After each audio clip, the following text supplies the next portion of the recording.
informed the daughter that the following Friday they both light together. The week after that, the mother felt that maybe if we're already lighting candles, maybe I should cook something for Shabbat.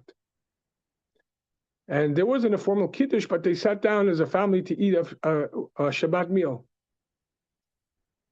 From this point, things started escalating to the extent that the father started putting on tefillin, the father started going to shul, and Baruch Hashem, they transformed the entire family. I particularly, as a teacher, for 6th, 7th, and 8th grade, I've at certain times of the year challenged my students to take upon themselves a particular mitzvah. I remember one right before Shavuot, about 9 years ago. I asked, and this is the Silverstein Hebrew Academy. It's a day school for traditional families, Persians, Americans, Israelis, Russians, and so on and so forth.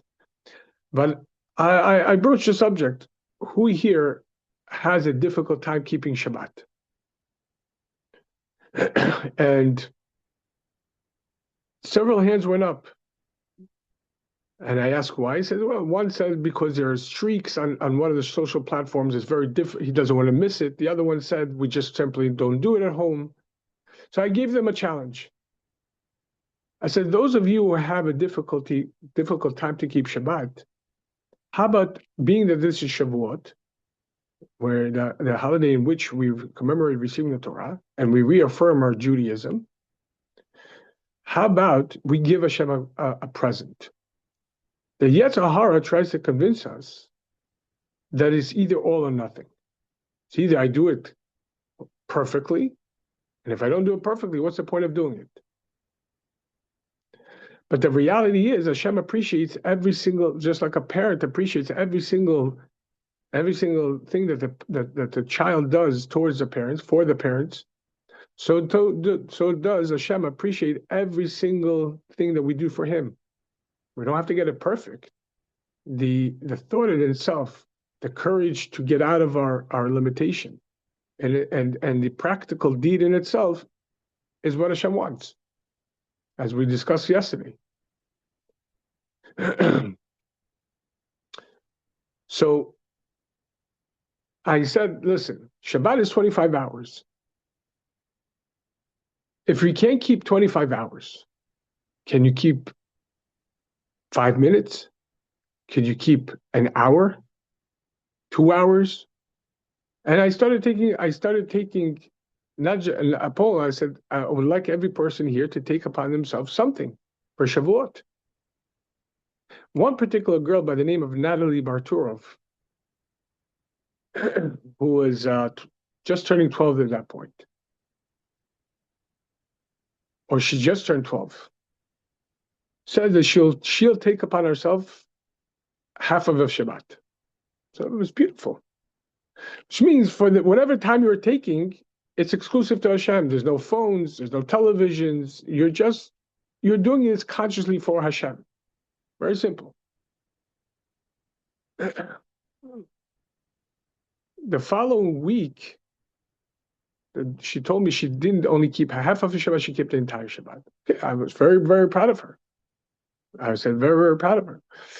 The following week, I got a call from her mother. Says, Rabbi, what did you do? I said, what happened? Says, you gave a challenge to my daughter. My daughter took this very sincerely. And today, and this Shabbat, we were supposed to go to my mother's. They live in Queens. The drive is about 20 minutes. But Natalie refused to get into the car. She said, no. The mother said, but I told her you took one Shabbat. Says, no, I took one Shabbat, but I want to do more now. The mother said, okay, but we need to go to grandmother's. Says, okay, I don't mind. You go. You go in the car. I walk.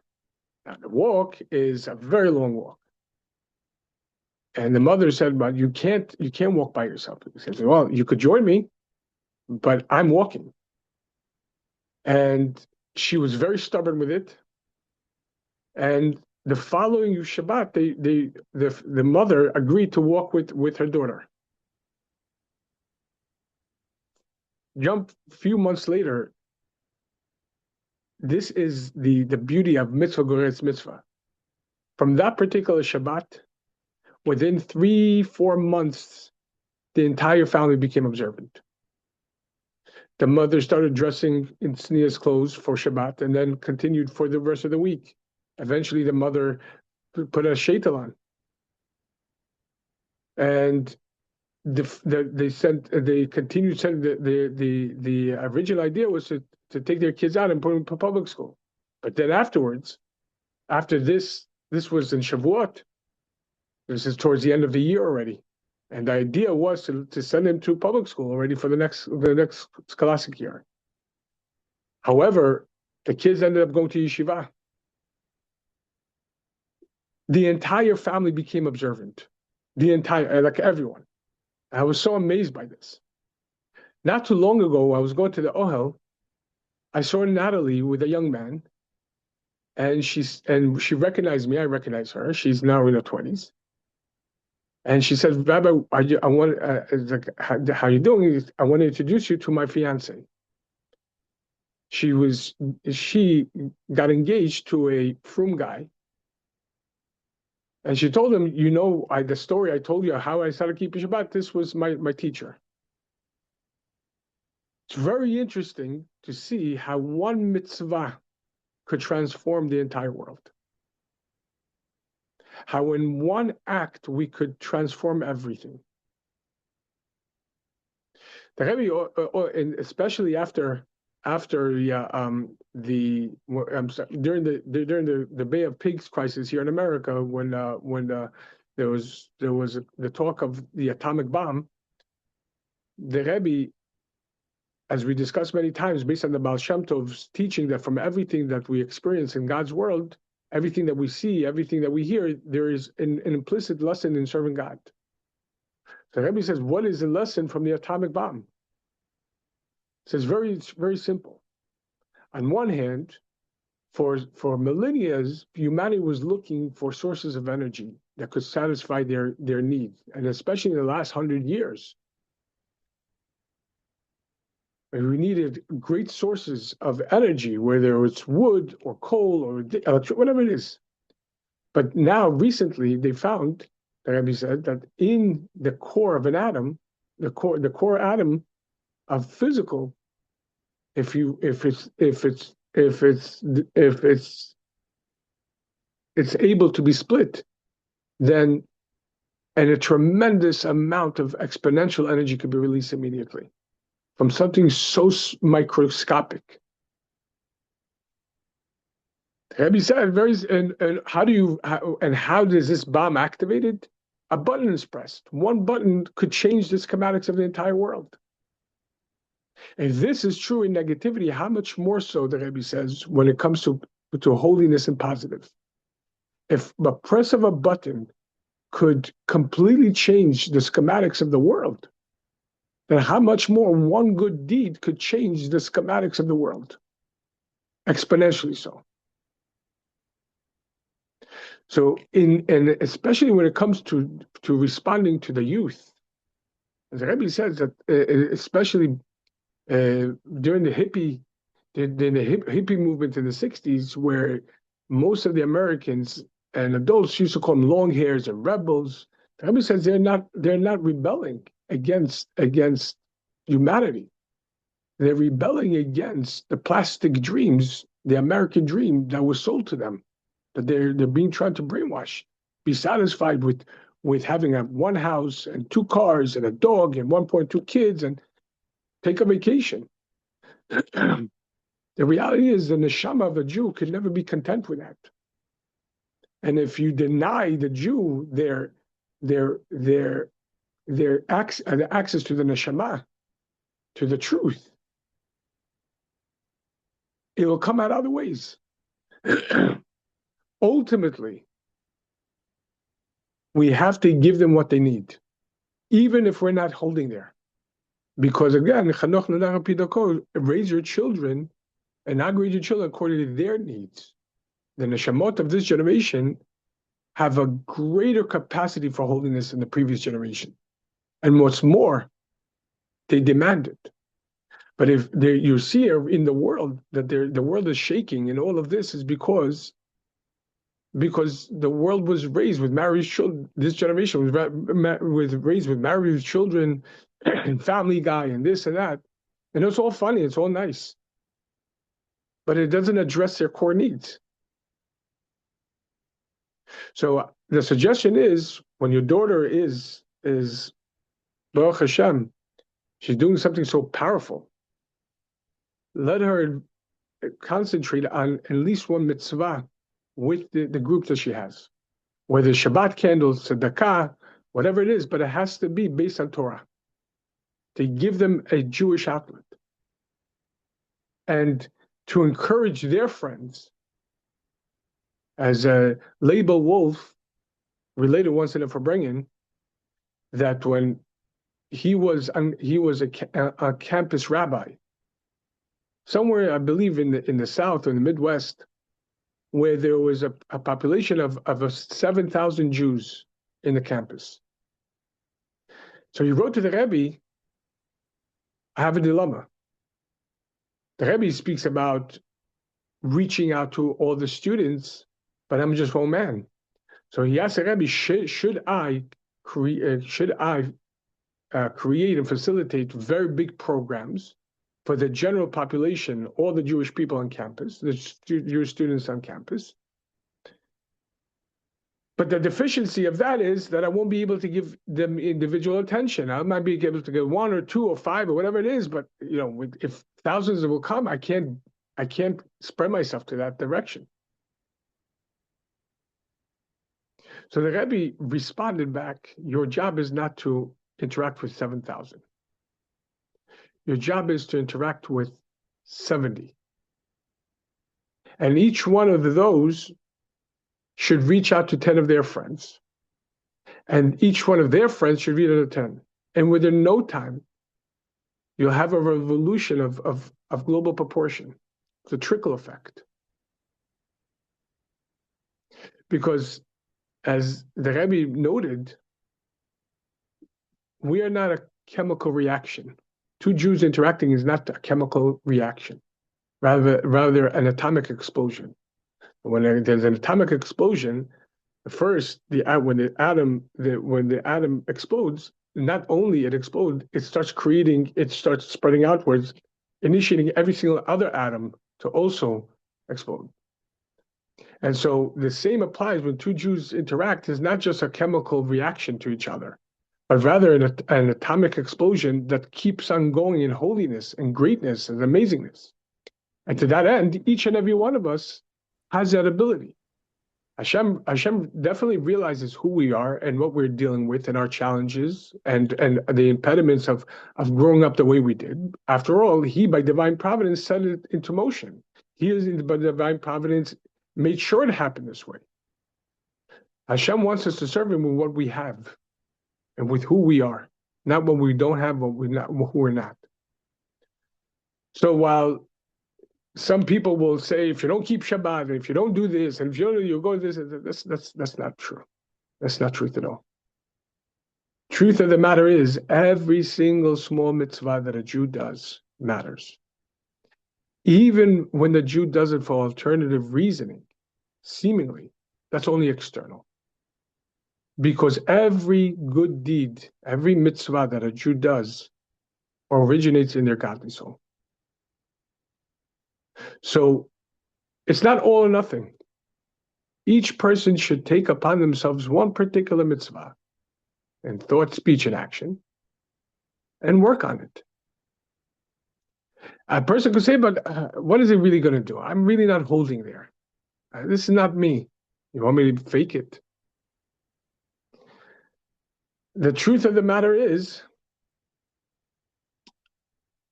that mitzvah goreret mitzvah, the mitzvah will give you an opportunity to connect deeper to yourself and deeper to God. And that in itself is very, very powerful.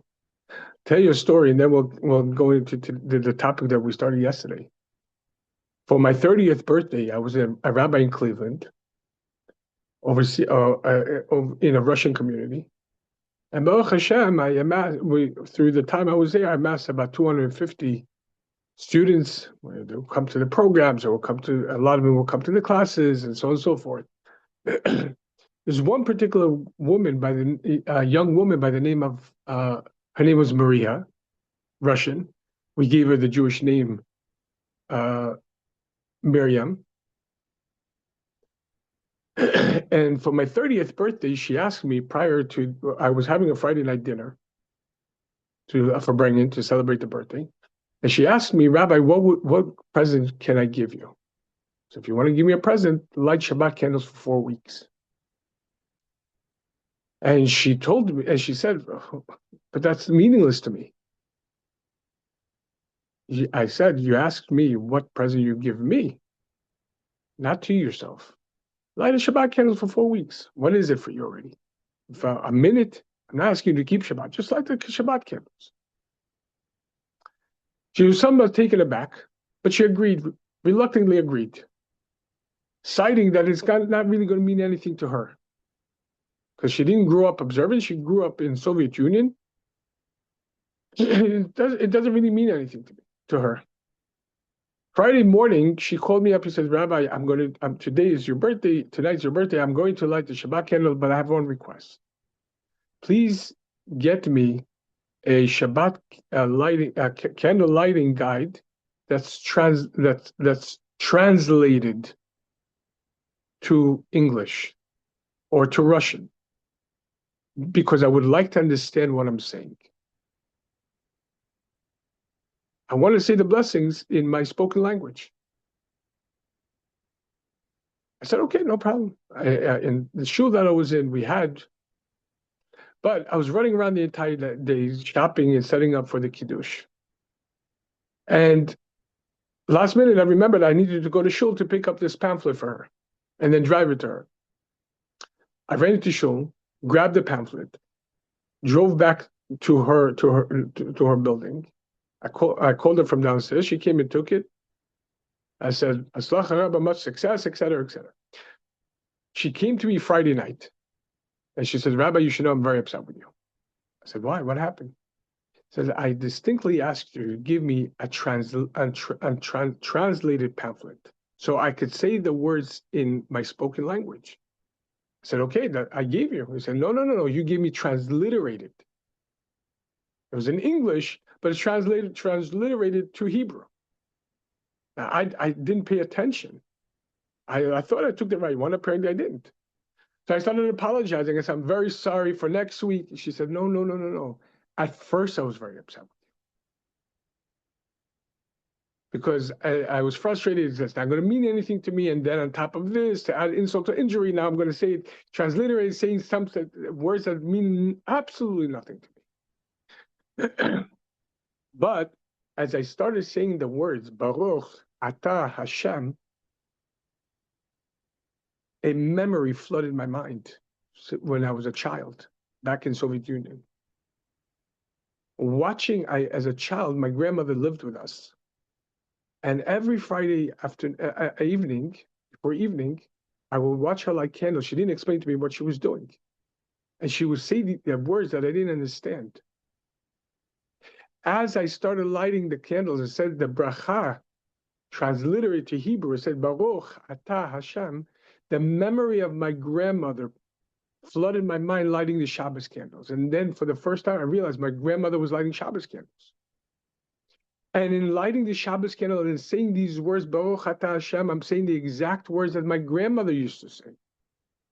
But not only that, she was saying the bracha that her mother said, all the way back for thousands of years. I was connected to thousands of years of my family history. And I came back to me. So not only am I not upset, I want to thank you for this. The ability to do one act could change the entire world. And that for that reason, the Rebbe discussed in Purim in 1987 that in order to bring Mashiach, each and every one of us needs to focus on the power of one. If each and every one of us takes upon ourselves from today to think one good extra thought, to say one extra good word, and to do one extra good deed. And tomorrow increase by one, two extra good thoughts, two extra good words, two extra good deeds, and et cetera, et cetera. But not to suffice with that, but also in the same time, encourage 5 of your friends, 10 of your friends to do the same. The Rebbe says, when it comes to this, then all the light that's going to be produced is going to immediately dispel all the darkness. That light doesn't have to fight with darkness, as we said yesterday. Light, as soon as it appears, gives no room for darkness. And each and every one of us can do this in our own life. It's not difficult to think of one good thought, 2 good thoughts. Regarding ourselves, to think, oh, Baruch Hashem, look at what I accomplished today. And if I accomplished this today, I could do more tomorrow. One good thought about your friend, about your spouse, about your parents, about your children. Deliberate, though. Not in passing, but deliberate, proactive. And say one good word. And encourage. It doesn't take a lot to change the world. The world tries to tell you, don't change me. I'm the way I am. But we're here.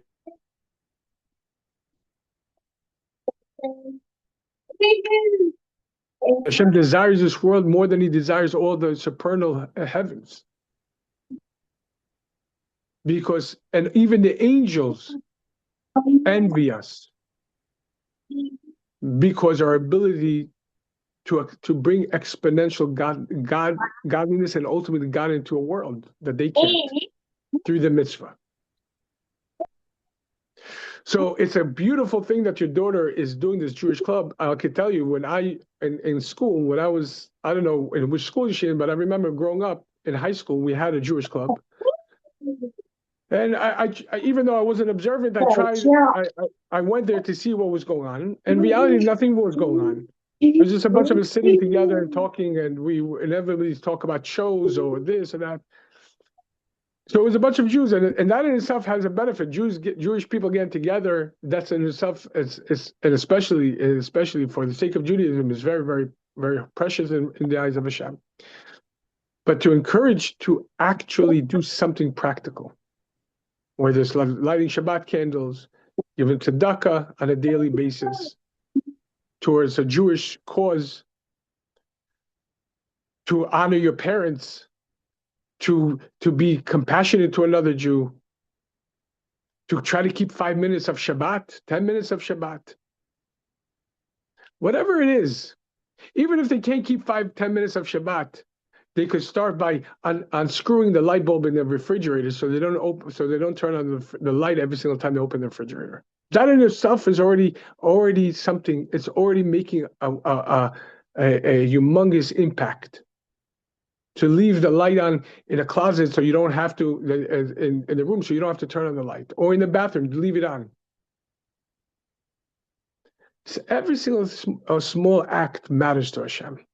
And this is so precious. And especially when it comes to the youth. The Rebbe said that the youth is the engine of the world. That when you give to the youth, they could revolutionize the world. So this is very precious what your daughter is doing, Baruch Hashem. And I hope that that you should know that when a Jew goes out of their way to encourage another Jew, then the Torah promise and guarantees, and I heard from the Rebbe, and I'm a living testament to this, that when you go out of your way to encourage another Jew in matters of holiness and goodness and kindness, then what would take you 1,000 hours to learn and internalize will take you only 1 hour. And the Rebbe says, I'm not exaggerating, test me on this. A lot of people say, how do you have such phenomenal memory and ability to talk and everything? I tell them straight out, I don't. I failed through school. I did not have a good memory. Certainly, I didn't have the ability to communicate. I used to stutter tremendously. and I would be afraid to speak publicly. But when I saw this talk from the Rebbe and I heard it on a video, I decided to take the Rebbe on his challenge. And from the minute I started it, everything changed. Because when a Jew does something powerful, as encouraging another Jew, then Hashem will give you exponential strength and abilities, and allow you to rise and grow from strength to strength in an exponential manner. And that's what we need. We need our teenagers to be engaged in holiness and goodness and kindness. This is a formative years. Whatever we put into them now, this is how they grow up. This is how they understand things. Obviously, we need to role model it for them at home to the best of our abilities. But we need to make sure that we're raising the next generation of Jewish leadership. And it's very interesting that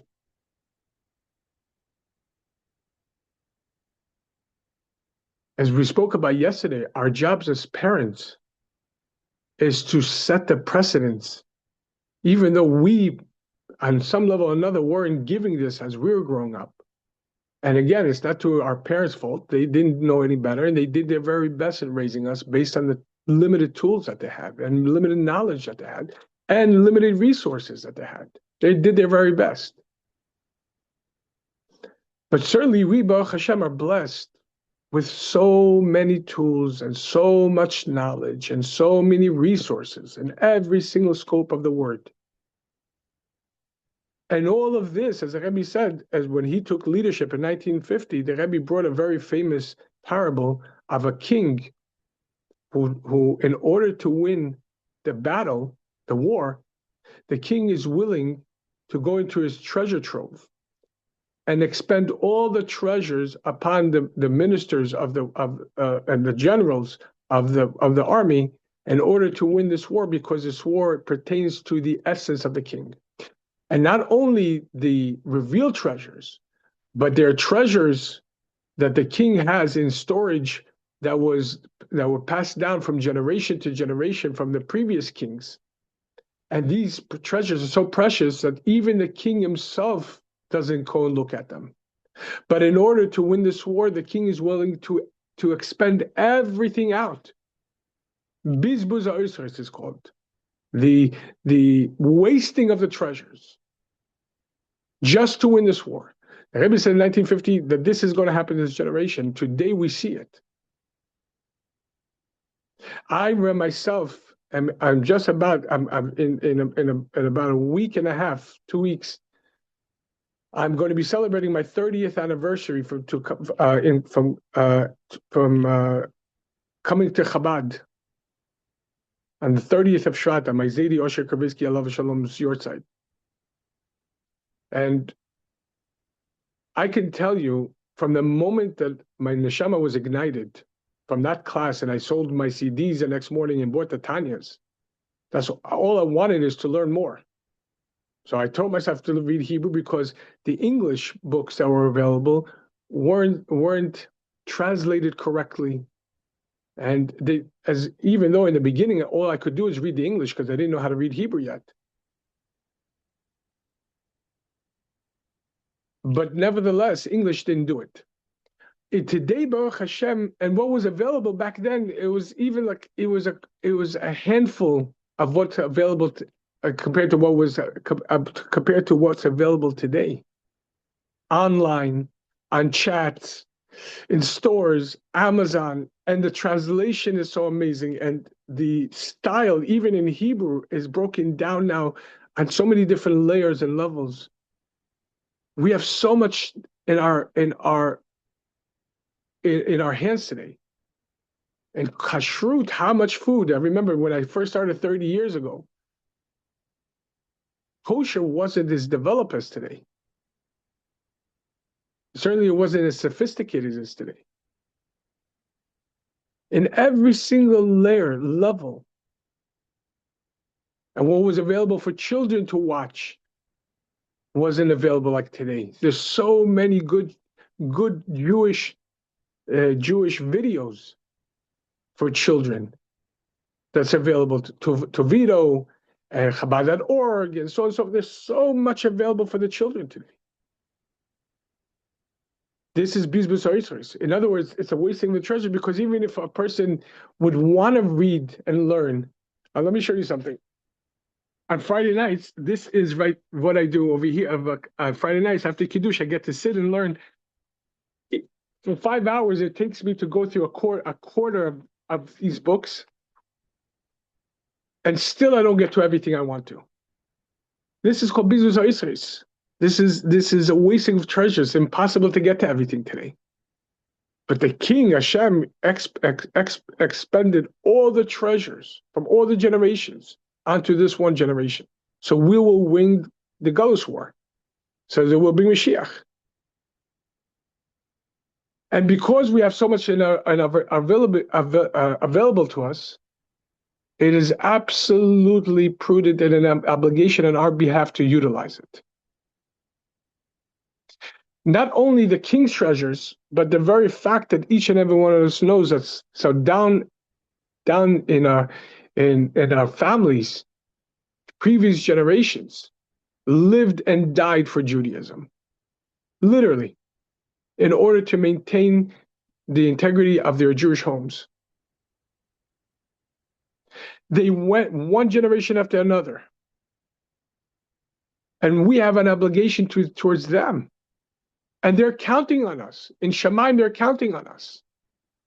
They did their part to the best of their ability in very limited environments and very hostile environments. And sometimes with Mesiras Nefesh. So we will be here today. And it is up to us to utilize this. Rebbe once gave a parable. When the Rebbe was speaking so ardently about Mashiach, how Mashiach is here and so on and so forth, some people dismiss it as, come on, if the previous generations couldn't do it, what's to say that we're going to do it? We're nothing compared to them. Not to their scholarship, not to their pious characteristics, et cetera, not to their perseverance. We're nothing compared to them. It's called Yeridas Haderes, the descent of generations. So Rebbe gave a parable. The king wanted to make a pathway, but originally it was blocked by a very, very thick wall, iron wall. What did the king do? The king lined up thousands of men, and the first line was the strongest, and he gave him axes and says, "Start splitting away, start hitting the wall, start denting it." And they went as hard as they can. They dented, but then they got tired. So the king says, "Okay, now you give the axe to the next, to the row behind you." And they were not as strong as the first row, but nevertheless they were strong. And they proceeded to chop and keep on making dents. And this went on until the last row comes. Now, the rows only see what's in front of them. They didn't realize that all the rows in front of them that came and went, dented and pushed until there's only one more inch of the wall left. To their naked eye, it was the same wall. The last row I'm talking about. So they started speaking amongst themselves. What's the point? If all those generations couldn't chop through this wall, we're the weakest. We can't. Not realizing there's just one more inch, and it's definitely with their ability. And it's not because of themselves, it's because the thousands of rows that came before them. So too, this generation, as the Rebbe said, like midget sitting on giant shoulders. That everything was done for us before this generation. We're the one that came to complete it. Yes, it's not an easy generation. We're dealing with, as the Rebbe spoke about in 1951, we're going to deal with a generation that's going to be a lot of confusion, a lot of trials and tribulations, more so than all the previous generations. But we are the one that are given the most amount of strength in order to overcome it. And nothing stands in front of the will. So again, if we take upon ourselves just one extra good thought, one good word, and one good deed, and encourage our friends to do it as well, it's not too much. We can even when we interact with non-Jews, we can advise them regarding this, because all of us are here to bring Mashiach. All right, let's continue. Yesterday we discussed the difference between jealousy and envy. We said that the mitzvah in this week's parsha in Parsha Yitro, the 10th commandment, don't be jealous.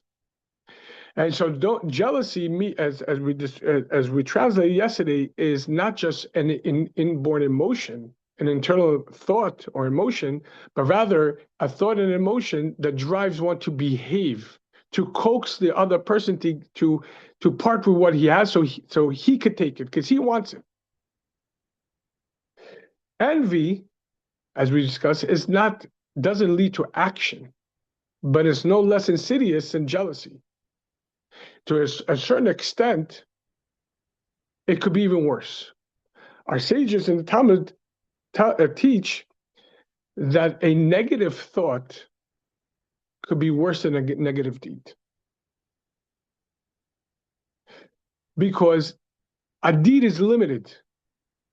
And even if a person did something negative, they can make tshuva on it immediately. But when it comes to a thought, as we spoke about yesterday, once we allow these unwanted guests into our minds, allowed certain negative thoughts into our minds, they want to take hold. They want to sink their claws.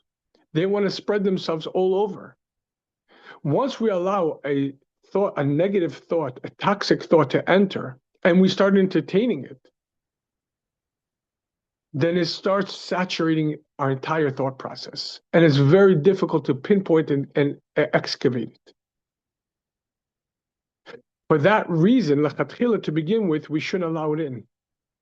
Prat, specifically, that out of all the garments of the three garments of the soul, thought, speech, and action, thought is considered to be the most refined of the garments, compared to silk.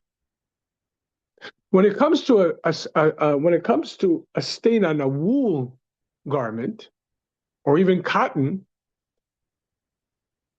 it's no matter how difficult the stain is, you could rub and you could wash and so on and so forth.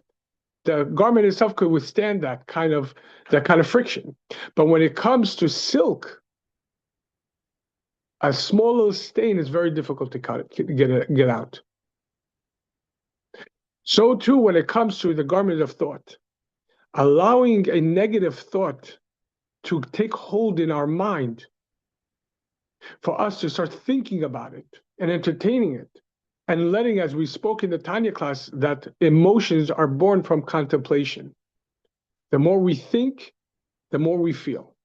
The way we think about something is the way we're going to feel about it. So the more we allow ourselves to think something which is toxic, the more this thought could, God forbid, now produce emotions, etc.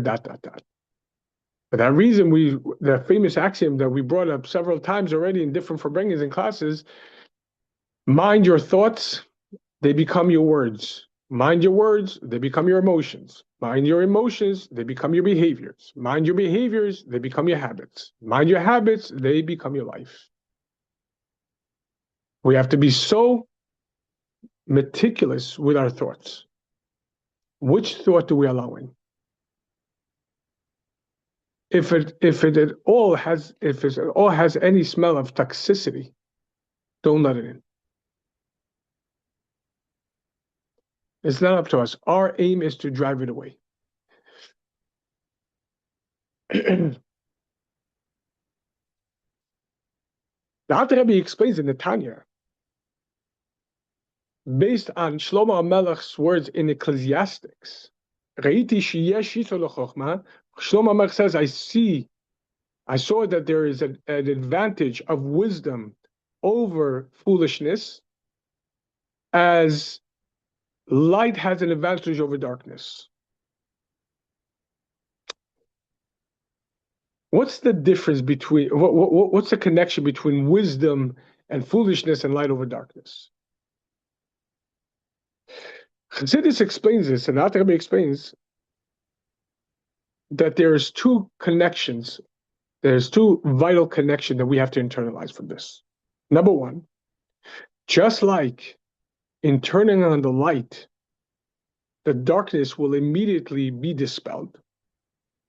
So too, when it comes to one's negative thoughts and negative inclinations of the Yetzer Hara, will be driven away and dispelled immediately once we refocus ourselves on something positive.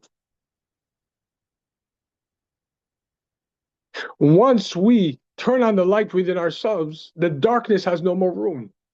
To this, we go back to what we said yesterday, where the Rebbe would advise people who are struggling with certain negative dispositions and thought processes and behaviors, and no matter how much they try to struggle, they couldn't overcome it. And there are many times that the Rebbe would say, divert your mind from it. Divert your mind. You don't have the power right now to overcome this. Then focus on something that you do have strength with. Put your energy into that. And often, darkness is a result of a lack of light. So if you focus on that which works, more light, and engage in more, there'll be less room for darkness. And even if there's a type of darkness which is created as darkness in order to be transformed. But right now you don't have the power to engage this. So what you have to do is engage the positive, until you become strong enough to be able to transform this. To this, we know in Tehillim, as the mission statement of Judaism is given, Sur Mera Vasatov Bakesh Shalom V'Redfeo. Abstain from evil, do good, seek harmony, and pursue it. Which means, according to conventional wisdom, as the Talmud says, you don't bring clean furniture into a dirty house, because you risk of tarnishing the furniture as well. So too, before engaging in doing good, you first have to abstain. You have to rid yourself and cleanse yourself of any ego, darkness, and sins, and so on and so forth. And that's the conventional pathway. Clean yourself up and then start doing good, because you don't want the negativity to tarnish the goodness. While that is a conventional approach that is prescribed in the written Torah, the oral Torah changes it. And it's a whole discussion in itself. But as a Baal Shem Tov taught, based on the Talmud, a Mishnah actually,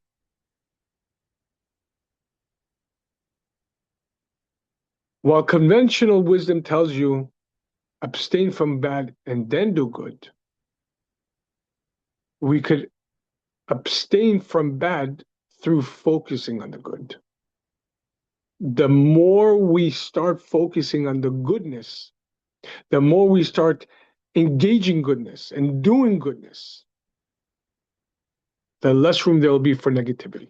Sur Mera, abstain from evil through doing the good stuff. Then you'll be able to seek harmony. Then you'll be able to harmonize between the physical and the spiritual. So the first point that the Alter Rebbe brings is, just like in turning on light immediately dispels the darkness, so too in focusing on something which is positive and holy will immediately dispel the negative and toxic thoughts. That's number one. Number two, just like light doesn't have to wrestle with darkness, doesn't have to fight with the darkness for its room to shine, but as soon as it's turned on, it pushes the darkness immediately. There's no struggle between them. It's not a fight. So too, and this is very important, foundationally important. So too, in focus and ridding ourselves of negative thoughts, it shouldn't be by trying to rid ourselves of negative thoughts, but rather immediately engage positive thoughts. Because very simple, we know the famous expression. If what will happen if you tell everybody in the room, don't look at the pink elephant in the room, don't look at the pink. Everybody's going to look at the pink elephant in the room, because the more you emphasize that there's a pink, but don't, it in itself already draws a curiosity, or already it starts already. This is what your focus. So the way is not to focus on I shouldn't think this way. This is not good for me. This is not good for me. This is not good for me. This is not good for me. No, no, no, no. The more you tell yourself the story that this narrative is not good, the more you're focusing on the negative. It's the opposite. Divert your mind immediately and focus on something positive. We know that even in therapy today, I've seen interviews with some of the leading therapists of our generations who are coming to see the drawbacks of talk therapy. While talk therapy is very powerful, and there are discourses that explains the power of speech to reveal that which the person has deep inside them, even below the subconscious. And that's why it's important to be able to speak to someone, to be able to talk to someone, as we learn in the relationship class, when you're going through something. But there's also a drawback, because the more you tell yourself what negative things happen to you, the more you convince yourself that the things are negative. The subconscious doesn't have an understanding of time. So something that happened even 50 years ago, if you draw it back up, as we spoke about the experiment yesterday of thinking about the positive, the negative experiences, the emotions will immediately arise with that.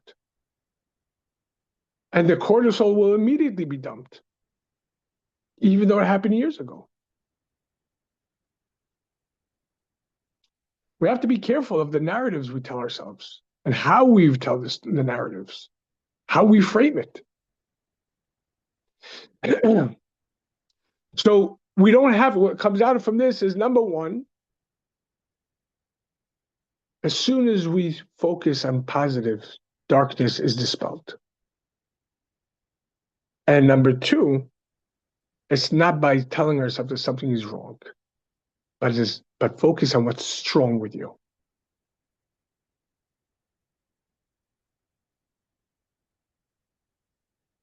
With this, we could understand what the Sefer Chinuch explains in elaborating the mitzvah of lo tachmod, you shouldn't be envious. And again, he began with the question, how is it possible to not be envious, which is part of the human condition? But then again, we are created with the ability of the mind governing the heart. We just need to want to do this. Nothing stands in front of will. When a person truthfully wants something, nothing will stop them. So you have to just want to you have to want to get out. But then again, there's a question.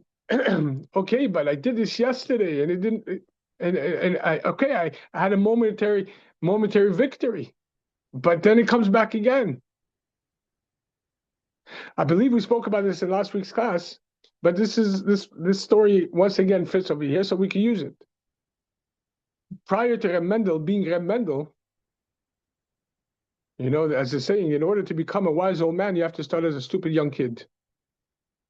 Chaz v'shalom, Reb Mendel was not stupid young kid, but nevertheless, he was a sincere young man who came and bemoaned to his mashpia. While he was in yeshiva as a young man, he bemoaned to his mashpia that he has foreign thoughts and this, and no matter how much he tries to get out of this, and from time to time he falls and this, and he complains, what's the point? I don't know, I can't get out of this. So his mashpia tells him, okay, let me give you a mashal for what you're telling me. What happens if you find yourself in the middle of a swamp? What do you do then? He says, I'll try to get out. He says, okay, but what happens? You pick up your right foot in order to move forward, but you pick it up and for a moment it comes out of the swamp. But then you put it right back into the swamp. You pick up the left foot, you raise it up, for a second it's above the swamp, but then you put it right back down into the swamp. So what's the point of doing that? You pick it up for a second just so you can put it back. But each time you pick up is not just stop to pick up. You pick up your right foot so you could move it forward. The left foot forward. Yes, you come back into the swamp, but it's not the same place you were before. You are inching closer to getting out of the swamp. It's not an overnight or immediate. Our service is not based on a product. Our service is based on the process. To this is a very interesting nakuda that Chassidus elaborates. The Rebbe asks us in one of the discourses regarding Avraham Avinu. It says, "V'Avraham zaken ba bayamim." Avraham was old and came with his days. And the explanation is, it's one thing that a person gets older, but as we know, every day is its own opportunity, stand alone to serve God. Every day is unique to the previous day and the following day. Has its own life force, its own purpose. Okay, let me ask a question.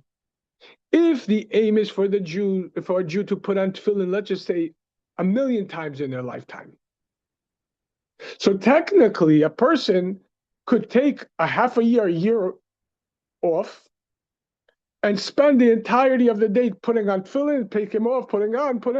So eventually, he'll get somewhere into the 1,000,000 within a year or two, and then he'll be free for the rest of their life.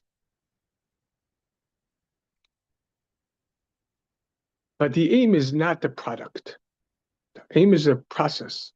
The process is time-based, space-based.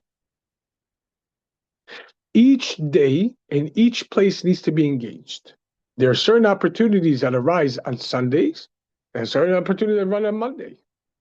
And even though it seems like it's the same, today I put on tefillin, yesterday I put on tefillin, tomorrow I put on, it's the same tefillin. No. It's not the same. Completely different. Every day is unique. Every day is a new creation. Every day we are a new creation. Every instant we're a new creation, as we spoke about in last night's Tanya class. What was a minute ago doesn't exist. The person that was here a minute ago doesn't exist anymore. Every day we're given the opportunity and every moment to introduce God and godliness into this particular moment. It's a process. And for this reason, we can't just rid ourselves of the Yetzer Hara and the animal soul and all that stuff. We're in one instant.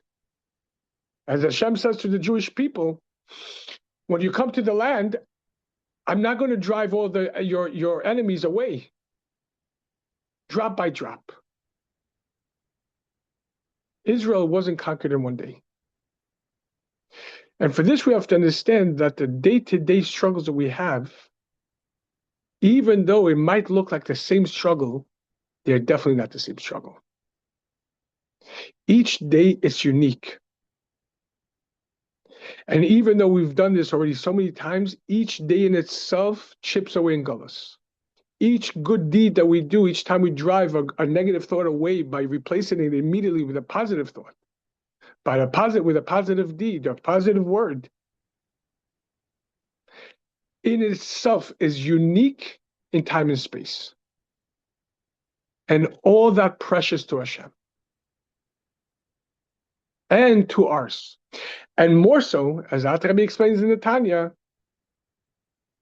Though it might seem that it's the same, it's not. We become stronger each time we do this. We are growing from day to day. So long as we focus on growth, so long as we don't allow ourselves to seep in mediocrity, so long as we don't just stand back and think to ourselves, okay, what can I do? This is my life, and I didn't ask for this. And so.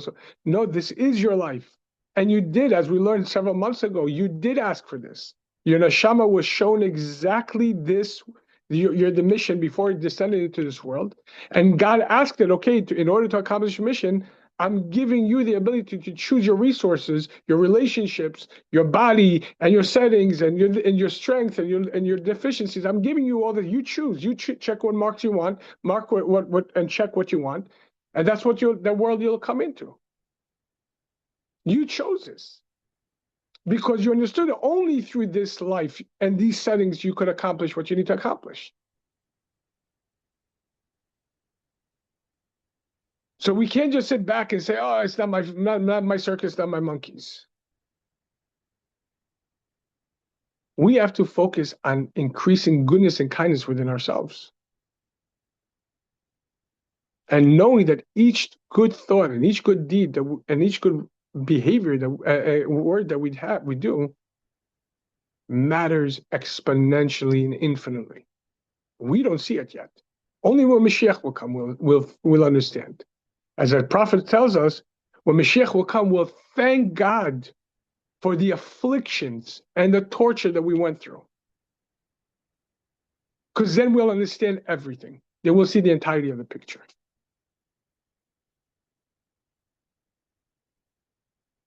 We're not giving the ability, the Rebbe said, to understand it in Galut, because if we understand the preciousness and the unique, infinite opportunities that lay in each and every one of our lives in these times, we would never want to get out of exile for the right reasons.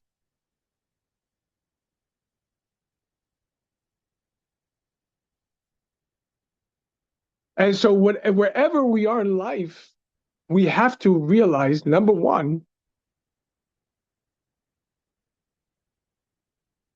I'm God your Lord, who took you out of Egypt, from the house of bondage.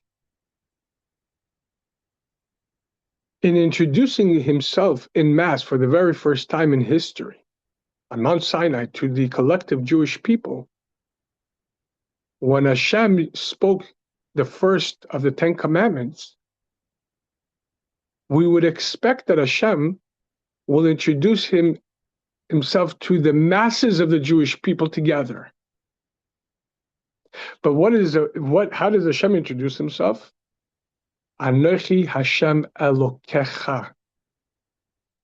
We know in Hebrew there is singular and there's plural. Elokecha is singular. Elokechem, like we say in the Shema, Ani Hashem Elokechem, is plural.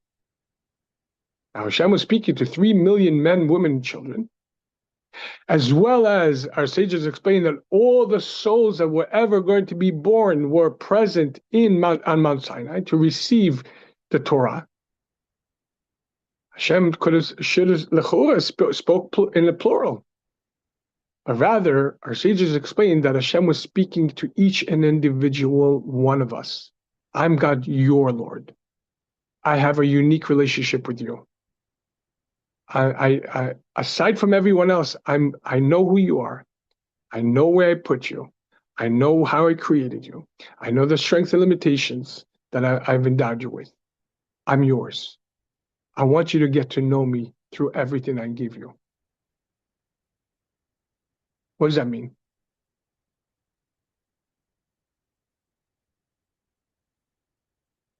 The Mishnah tells us, Ezeu asher asamech bechalko. Who is rich? The one who is happy with his portion.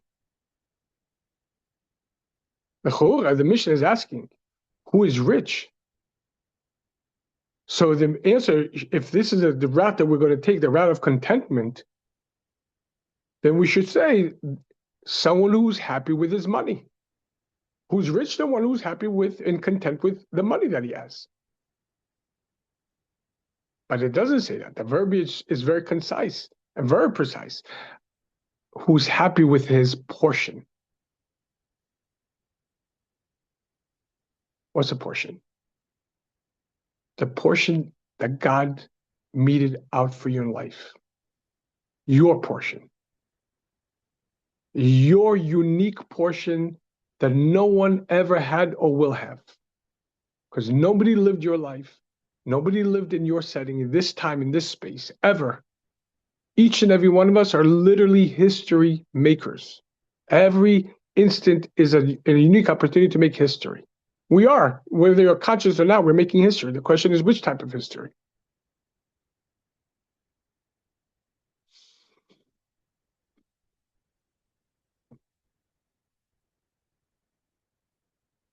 Hasamech bechalko, who's happy with his portion, means that God gives you your portion, and He didn't just mete it out to you yesterday, a week ago. Hashem already thought about your portion and arose in Hashem's divine thoughts and divine will before creation. Your life, uniquely your life. Each and every one of our individual lives and everything that occurs with it. And He meted out to you out of His benevolence.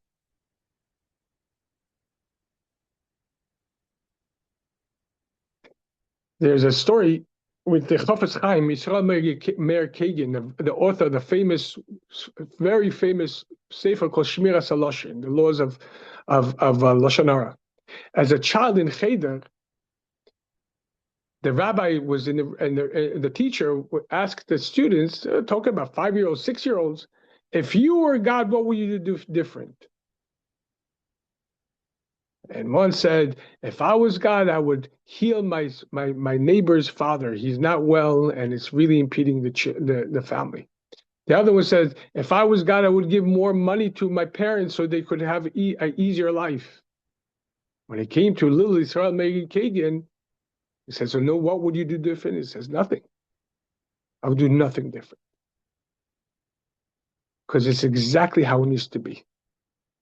If it could have been done any better, God would have done it.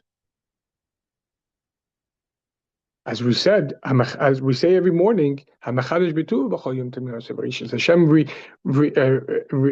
renews creation every single instant anew out of His benevolence. In other words, whatever reality we're living, this is the best reality for us. This is the ultimate reality where we can ultimately make the unique impression that only we can make. Hasamech bechalko, who's happy with his portion, we're not just talking about money. Because in aniyut, the Talmud says that impoverishment and affluence is not in money, it's in the mindset. A person can have many zeros after the ones in their bank account and be very poor in their mind, in their hearts, in their life. Versus, as the previous Rebbe writes, he remembers going to a Farbrengen that his father took him as a child to a little shack in the middle of the village. It was broken. There was holes in the roof. It was pretty. There snow was coming into it. Says it was truly outside. It truly looked like an impoverished home. The Farbrengen in that home was so warm and so special that till this day I'm warm from that Farbrengen. Being happy with our portions means that whatever I have is God's gift to me. And me, myself, I am God's gift to the world. There's no one like me, ever. If God could have somehow brought Mashiach without me or any of us, we would have simply not been born. The fact that we're born is the ultimate infinite indication from God and vive confident of God of how strong we are, how pertinent we are to His mission, to His desire. The Yetzer Hara knows that, and for that reason, he wants to brainwash us with movies and shows and this to make us to forget who we are.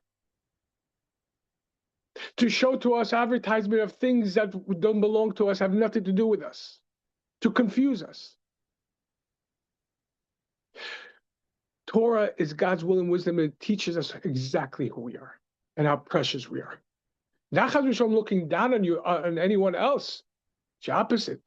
Jewish morality doesn't mean equality between anyone. No one's equal. A man's not equal to a woman's not equal to a man. A father is not equal to the mother, a mother is not to the father. A son is not equal to the parent. A parent's not equal to the son. A teacher is not equal to the student. A boss is not equal to the employee. No such thing as equality. The left ventricle is not equal to the right ventricle. The spleen in the one's body is not equal to the liver. Just not. The right hand is not equal to the left hand. There's no such thing as equal. Everything is meted out its exact strength and limitation, and that's exactly how Hashem sees it. Jewish morality, however, is the one who's on the top, like a teacher to the student, a boss to his employee, a parent to their child, doesn't leverage themselves over those who are beneath, but just the opposite. They raise those who are beneath to the best of their ability to go above. But nevertheless, we have to know how good we are. We have a portion. Coming now to Purim, we're in less than a month before Purim. There's a very famous talk from the Lubavitcher Rebbe when Esther was advised by Mordechai to break the protocol when Achashverosh and Haman meted out a one-day Holocaust, Chas v'Shalom, upon the Jewish people. This was in Pesach time, when the lots were rolled. The decree was going to be carried out 11 months later. But nevertheless, Mordechai advised Esther that she must immediately go to her husband to help remove the decree. She comes back to him and says, "This is not the time. I wasn't called. I wasn't summoned. There's a protocol, as you know, in the empire. This is a foolish king. Killed his wife, his previous wife, Vashti, who was actually royalty. Achashverosh's only claim to royalty was his wife. She was a granddaughter of Nebuchadnezzar, the king of the Babylonian who destroyed the Beit HaMikdash. She was royalty, and he killed on a whim. If I break the protocol, you're saying that the fate of the Jewish people are on my shoulders. If I break protocol, what's to say he's not going to murder me as well? And then the only opportunity that we have is going to fall. I have 11 months. At some point, he's going to summon me. And I promise when he summons me, I will do everything. He says, no, now. So what does he say to her? He gives a three-pronged answer of why it has to be now. Answer number one, he tells her, don't imagine to yourself that you could just remain in this ivory tower and that he won't eventually find out that you're Jewish. Right now, you're sitting comfortable, but don't think for a second that you will escape his decree. Eventually, it'll come to you as well. Number two, if you don't take this on you, if you don't do this, Hashem has other emissaries. But you and your father's home will be lost in history to obscurity. In other words, you have a unique opportunity right now to make a difference for all of history. If not you, somebody else will do it. Hashem will send somebody else. But you will lose your unique opportunity here. And then the third, and who knows if for this reason you weren't installed into the kingdom in the first place. In other words, she was already a queen for years at this point. What we read in Megillah Esther in 20, 30 minutes is about 12 years of history from the beginning to the end. And she was already queen for a while. Now, you would think that being that this is in a serious, like literally, the three-prong answer came as in one of two psukim, that it was, he told her these three, says no. Each one of those, the first one wasn't sufficient enough for her. The second one wasn't sufficient for her. And only the third one she agreed. And the Rebbe, in an incredible poem for bringing, explained why the third one. The first one, saving your own life, that wasn't good enough. Second, that this is unique, that you have a chance to shine through history. That's not good enough. What was the phrase that pays? What was the driving point? Who knows if for this reason you weren't installed in the kingdom in the first place? So Rebbe says, why this answer? What does it mean, who knows? Maybe yes, maybe no. Perhaps you might be successful, maybe not. We don't know. That seems like a very shabby, a very loose answer compared to the first two. Logic, I'm sorry. But the Rebbe explains the depth of this. We say in the morning davening, Ashreinu matov chakenu na'im gorelenu. Fortunate is Ashreinu matov chakeh, how good is our portion, and how pleasant is our lot. It says there is two parts of life. There is what's called portion, which is meted out by logic, by emotions, what we anticipate, what we expect, what we want to accomplish. In other words, but it all conforms to logic and emotions as we understand life. But then there's called a goral, a lot, like a lotto.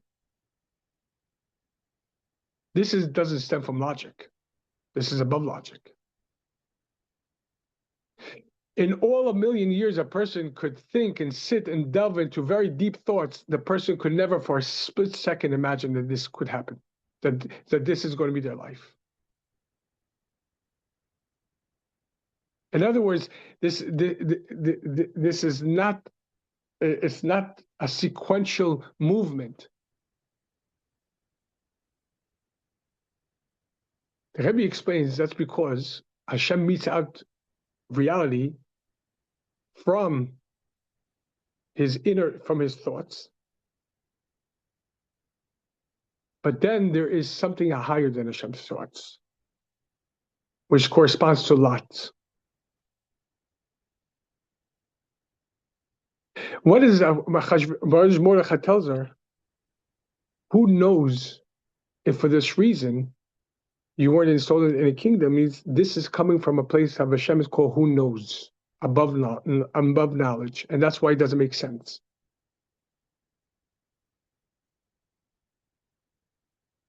But this is exactly what you're here for.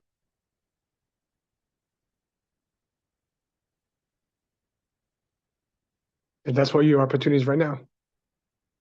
Yes, it doesn't make logical sense, and yes, it doesn't make emotional sense, but this is who you are. This is your portion, and this is your lot. And that's what you're here for. To this, we have a beautiful, there's a great song that I heard years ago, but the title of it is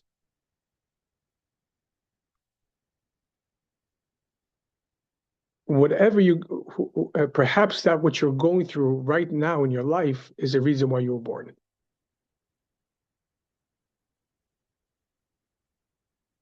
And for that reason, to be envious of someone else, that's why the Mishnah says, Hakina, Vataiva, Vakavod, Motzim Sadam Olam, that envy and toxic desires and pursuing glory and honor removes a person from the world.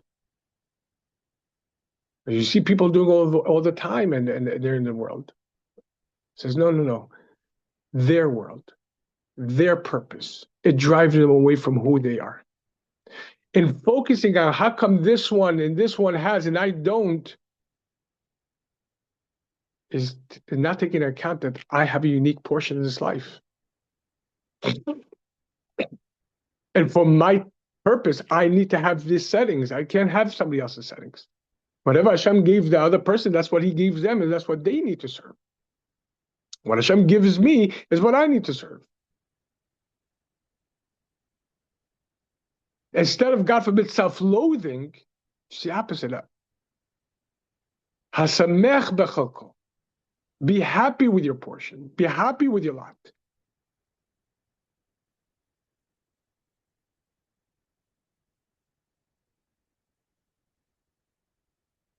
There's a very famous story that's told in the Farbrengens about the Alter Rebbe.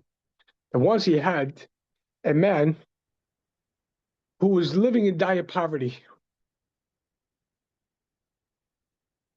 And his wife convinced the man to go to the Alter Rebbe to ask for a bracha for material welfare. And so he did. He came to the Alter Rebbe asking for a blessing for money, for parnasa. So it's very difficult. I can't pay bills and this and that. It's very difficult. So Alter Rebbe says, I would like to share a story with you. Several generations ago, there was a Jew who was blessed with a tremendous wealth, material wealth. He was very rich. But when people would approach him to ask for a charity, for tzedakah, he would give.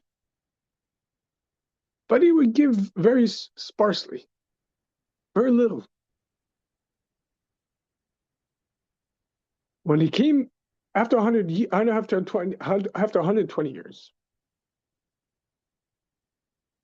his neshama comes to Shemayim. They started weighing his deeds, and they looked at how much money he was given in his life versus how much money he gave to tzedakah, and it didn't equate at all. He says, "Look, you have one of two choices to tell the neshama. Either you go to Gehenom, or you go back into our life, come back, reincarnate, and do a tikkun." He chose to come back. No, Shama comes back.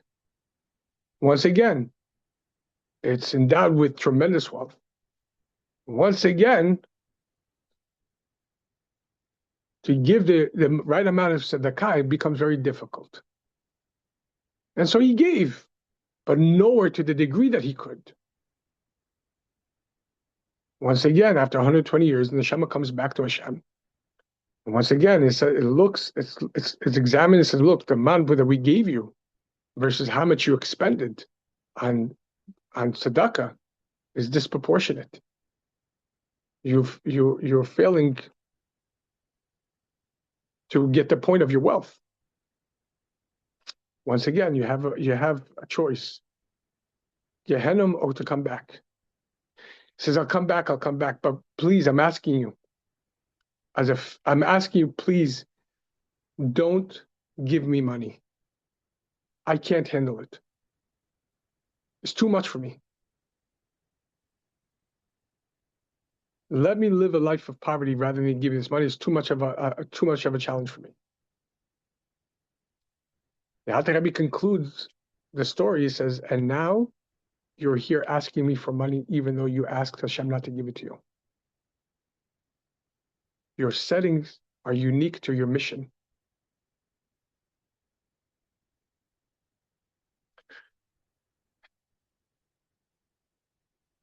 With that, the mission says anyone who serves Hashem out of poverty is guaranteed to serve Hashem out of wealth. But anyone who doesn't serve Hashem out of wealth is guaranteed not to serve him out of poverty either. Whatever the case may be, whatever settings we have is ours. And that's a unique connection between the connection, as we said yesterday. And the Sefer Yitzira says that the end is originate in the beginning, that the 10th commandment originates and source in the first commandment. The 10th commandment, don't be envious. What's the connection to Anochi Hashem Elokecha? I'm God your Lord. And being that I'm God your Lord and gave you everything that you need, and is creating the world over and over, and is with you in mind, specifically with you, out of love for you, out of benevolence for you. And therefore, I'm meeting out to you everything that you need. Don't be jealous or envious of anyone else, because that will distract you from who you are and what you're here to accomplish.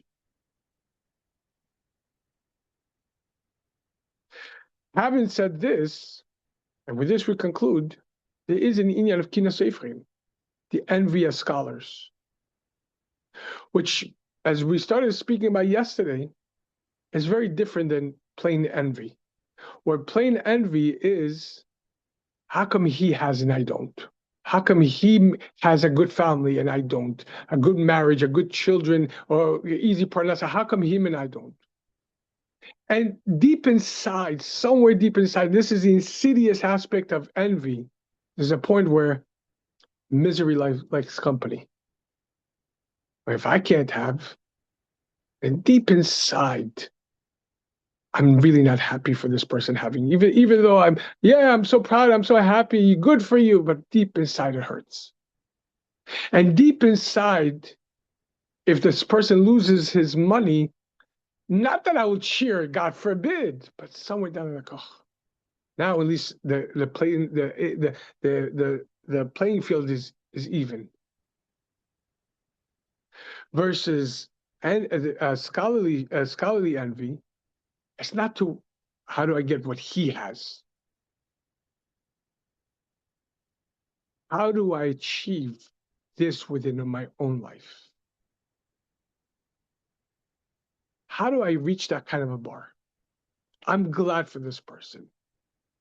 He is a unique beacon. Let me learn from him. Let me see how I could improve myself.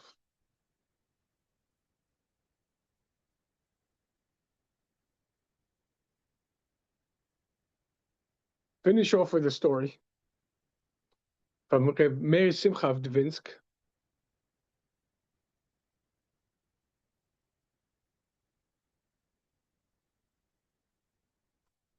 Once had one of his students come to him. The Or Samech is known as the Or Samech. It's a very, very holy Rav. He had one of his students approach him, and he was in financial despair. He asked him for a bracha. The Rebbe gave him a bracha, and then advised him to go buy a lottery ticket. And this will be the vessel for his parnasa. Now, hearing that from the Rebbe, he was so amazed and so happy. He knew if the Rebbe is telling him this, it's a sure thing. Before going to the store to buy the lotto ticket, he stops and has a farbrengen with his friends and makes l'chaim with everybody, tell him the unique bracha he just received.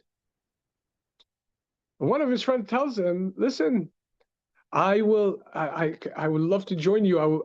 Could I join you to buy the ticket? I too want to buy a ticket. He said, of course, let's do it together. You buy yours, I'll buy mine. And realizing that the friend was actually envious of this blessing, and he had a plan. Plan was, they're going to buy the tickets. He's going to buy his friend's going to buy his. But at some point, he was going to switch, knowing that his friend's ticket is a winning ticket.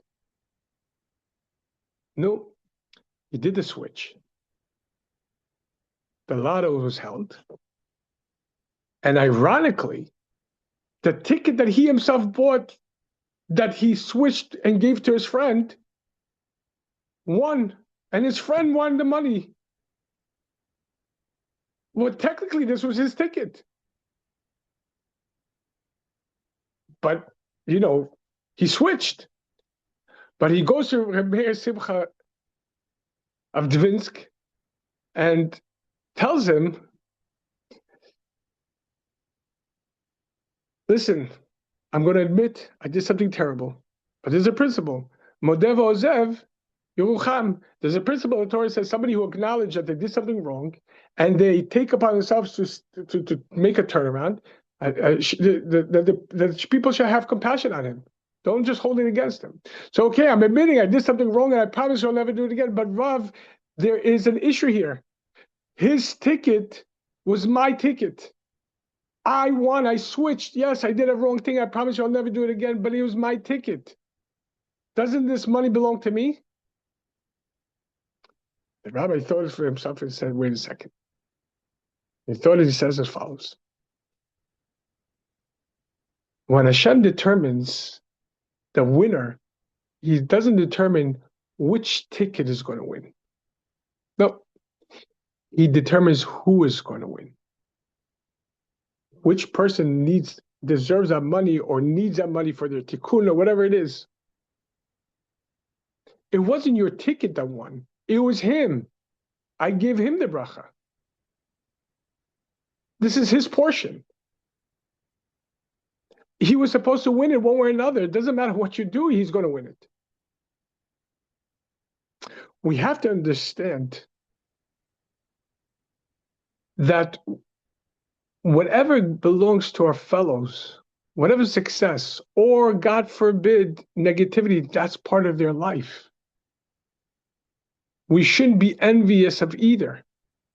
Knowing that their strength is what God endowed them for their mission, and their weakness is what Hashem endowed with his mission, for their mission. And for this reason, this also allows us not to judge negatively others. When we see that someone's going through something very negative, it only shows you how strong they are. As the saying goes, you could determine the person's ultimate strength by seeing it in their weakest time. What did he do with it? But certainly utilizing the envy for a scholarly envy, how do I improve myself? If I see something good about a person, let me learn, let me ask questions. Not that Chaz v'Shalom, I have any disdain that this person has. Baruch Hashem, he deserves it. Hashem, I just want to know, how do I grow as well? We'll continue Yemid Hashem on Thursday.